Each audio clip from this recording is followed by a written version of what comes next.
Welcome back to the Civil Interest Sentinel, where we dissect intersection between public policy and its implementation in South Africa. Ndingumqondisi. Today, we are revisiting our recent episodes on the arrest of the crime intelligence head, General Mkhwanazi, and the culture of corruption in the SAPS, in light of the explosive testimony of General Mkhwanazi before the Madlanga Commission this week.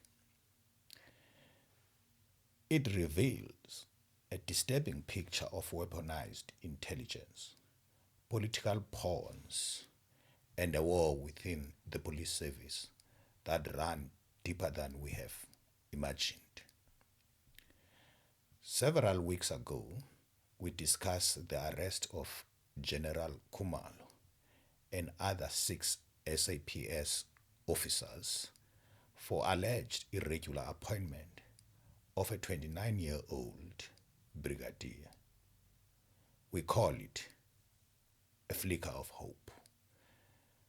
The first time high-ranking officials faced criminal charges for something that happens routinely across the public service. But General Mkhwanazi's testimony has turned the narrative on its head. He states under oath that internal police investigation has already cleared Mkhwanazi of the allegations. The case was unsubstantiated, according to him. So why was it pursued? Mkhwanazi alleges it was part of a bigger plan, a deliberate strategy to sideline Mkhwanazi because, as the head of crime intelligence, he was investigating a powerful Gauteng-based drug cartel. His arrest on what Mkhwanazi suggests were trumped-up charges aimed to neutralize that investigation. Adding to the strangeness were the bail conditions that prevented these officials from performing their duties. It's unclear what connection existed between the alleged irregular appointment and their suspension from work, especially considering that these are highly paid senior officers effectively suspended by the court before any conviction. This playbook, public servant making unfounded allegations against each other to further corruption, is sadly familiar. For more on this, I encourage you to watch my earlier episode on how 3 officials who sought to stop the plundering of South African marine resources by a foreign syndicate were framed and forced out of Fisheries Department. The flicker of hope now looks like a calculated move by a criminal syndicate to eliminate a threat from within. The accountability we celebrated was potentially a sham. The pawn and the players, Adams, O'Sullivan, Kohler Barnard.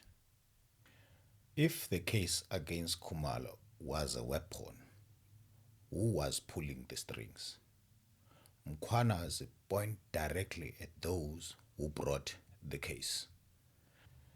Fidel Adams, whom he accused of having unauthorized access to intelligence information and using it to fuel malicious agenda. Diana Kohler Barnard, whom he implicated for accessing sensitive intelligence and fueling those malicious attacks on social media and in parliament.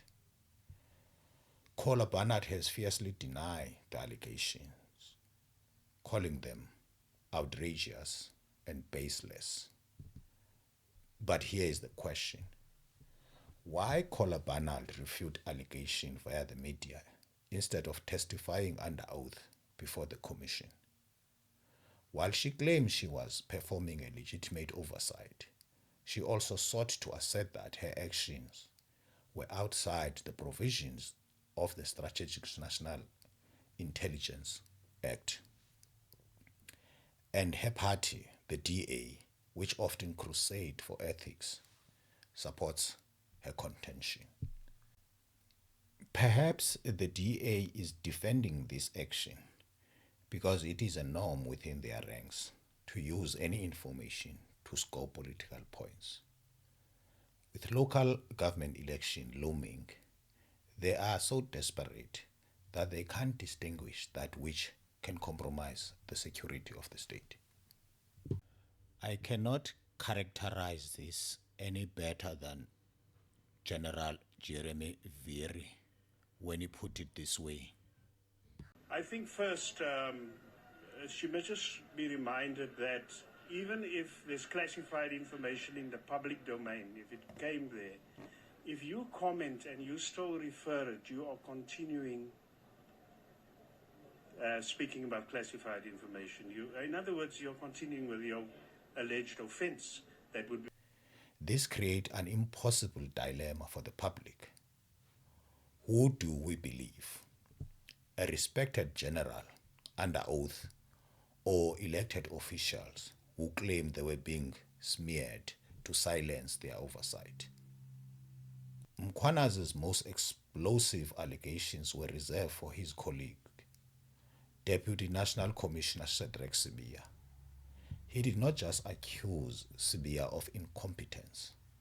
He called him an active agent of the criminal syndicate, alleging that he interfered with investigation into political killing in KZN by removing key dockets from investigators. According to Mkhwanazi, no work was done on those dockets after they were removed from KZN, a strong indication that they might have been taken to stall progress. If true, this amounts to direct obstruction of justice. For those who miss it, I previously explored Sibiya's return to the SAPS after his dismissal on the Zimbabwean rendition matter in a podcast titled A Culture of Corruption in the SAP, why Mkhwanazi's allegations are no surprise. This is not longer just about corruption. It's about a public war between top cops, each accusing the other of being a criminal in uniform. The question is, why has the National Commissioner allowed this situation to escalate? It suggests an institution so fractured it can't even police itself. So, where does that leave us? The Khumalo arrest wasn't a sign of accountability. It was a muzzle flash in a hidden war. We are left with terrifying question. If we can't trust the police to police the police, who can we trust? The Madlanga Commission is still unfolding. We can't draw final conclusions yet. But one thing is clear. The foundations of our criminal justice system are under threat. This has been the Civil Interest Sentinel, Ndingumqondisi. We will continue following the Madlanga Commission. Subscribe and share your thoughts using #ShadowWar. Stay vigilant.